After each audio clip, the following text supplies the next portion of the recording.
Hello students, I just want to show you how to read and annotate your text on Google Docs. I've opened up this Google Doc Between the World and Me Section 2 annotation, and you're only going to read for this week from shortly. I've highlighted it here for you, all the way to page 13, which is here, to I Am Ashamed. Now, what I like to see from you is as you read, you kind of interact with the text, not very heavily, but just, keep notes for yourself as you read through this very interesting text. So I'm going to read the first paragraph here, and I'll show you an example of what you can do. Shortly before you were born, I was pulled over by the PG County police, the same police that all the DC poets had warned me of. They approached on both sides of the car, shining their flashing lights through their windows. They took my identification and returned to the squad car. I sat there in terror. By then, I had added to the warnings of my teachers what I learned about PG County through reporting and reading the papers. And so I knew that the PG County police had killed Elmer Clay Newman, and claimed he rammed his own head into the wall of a jail cell. And I knew that they'd shot Gary Hopkins and said that he'd gone out for an officer's gun. I knew they had beaten Freddie McCollum, half blind, and blamed it all on a collapsing floor. And I had read reports of these officers choking mechanics, shooting construction workers, slamming suspects through the glass doors of shopping malls. And I knew that they did this with great regularity, as though moved by some unseen cosmic clock. I'm not really sure what cosmic clock really means here, so I'm going to highlight this part right here. Let me leave a little quote for myself. Now, let's see. What does Coates mean by cosmic clock? Spell that correctly.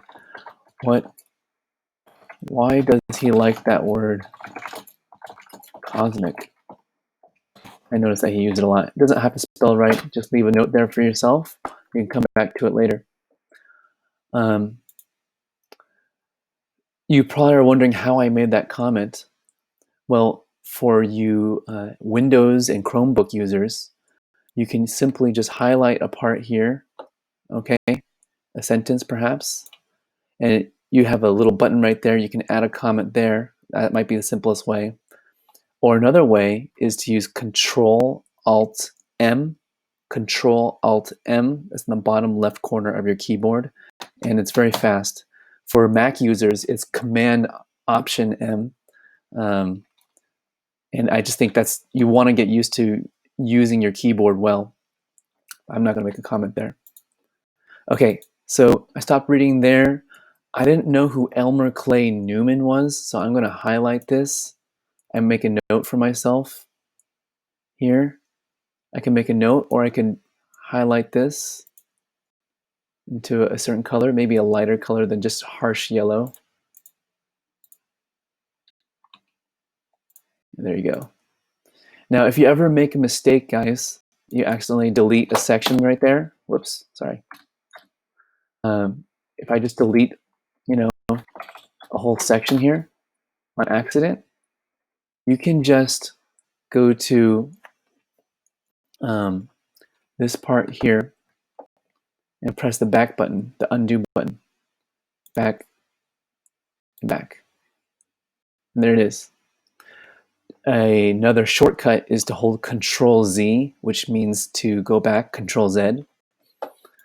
Okay. All right. So I have my highlights. I have my comment. You kind of want to go through the text here and then make notes for yourself, light notes, not too heavy notes as you read through. You can highlight a whole section, kind of like this,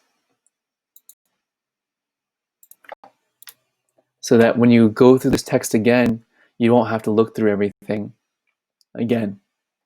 Okay, that's it. Go ahead. Good luck. Make sure you read and annotate the text this week.